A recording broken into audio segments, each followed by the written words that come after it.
রাঙ্গামালী উপজেলার কাছিয়াবুনিয়া মাধ্যমিক বিদ্যালয়ের ২৫ সালের এসএসসি পরীক্ষার্থীদের বিদায়ী সংবর্ধনা ও দোয়া মোনাজাত অনুষ্ঠিত হয়েছে। আজ বৃহস্পতিবার ২৭ ফেব্রুয়ারি সকাল ১০টায় অত্র বিদ্যালয়ে এ অনুষ্ঠান অনুষ্ঠিত হয়। অনুষ্ঠানে অত্র প্রতিষ্ঠানের প্রধান শিক্ষক ওবায়দুল কবির নিপুর মাস্টারের সভাপতিত্বে বিদ্যালয়ের সহকারী প্রধান শিক্ষক আবুল বশার বাচ্চু মাস্টারের সঞ্চালনায় প্রধান অতিথি হিসেবে উপস্থিত ছিলেন ইসলামী আন্দোলন বাংলাদেশের উপজেলা ভারপ্রাপ্ত সভাপতি মোসাদ্দেক হোসেন বাচ্চু।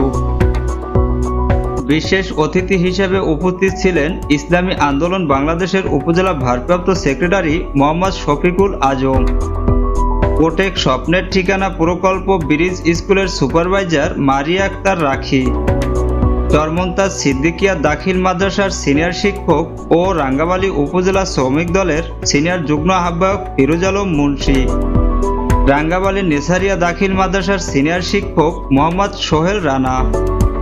অতিথিরা শিক্ষার্থীদের উদ্দেশ্যে বলেন, শুধু শিক্ষার সার্টিফিকেট অর্জনই নয়, বরং জ্ঞান ও গুণের সমৃদ্ধিতে নিজেকে আলোকিত মানুষ হিসেবে গড়ে তোলাই হচ্ছে শিক্ষার মূল আদর্শ।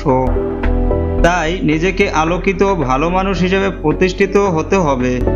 তারা শিক্ষার্থীদের ভালো ফলাফল ও প্রতিষ্ঠানের উন্নতির লক্ষ্যে বিভিন্ন পরামর্শ দিয়ে বক্তব্য রাখেন। অনুষ্ঠানে পরীক্ষার্থীদের মঙ্গল কামনায় দোয়া ও মোনাজাত পরিচালনা করেন অত্র প্রতিষ্ঠানের শিক্ষক মাওলানা মোহাম্মদ তহসিন। অনুষ্ঠানে অত্র বিদ্যালয়ের শিক্ষক শিক্ষিকা ও অভিভাবক সহ সকল শ্রেণীর শিক্ষার্থীরা উপস্থিত ছিলেন। এবছর কাছিয়াবুনিয়া মাধ্যমিক বিদ্যালয় থেকে এসএসসি পরীক্ষা দিবে ৭৩ জন শিক্ষার্থী।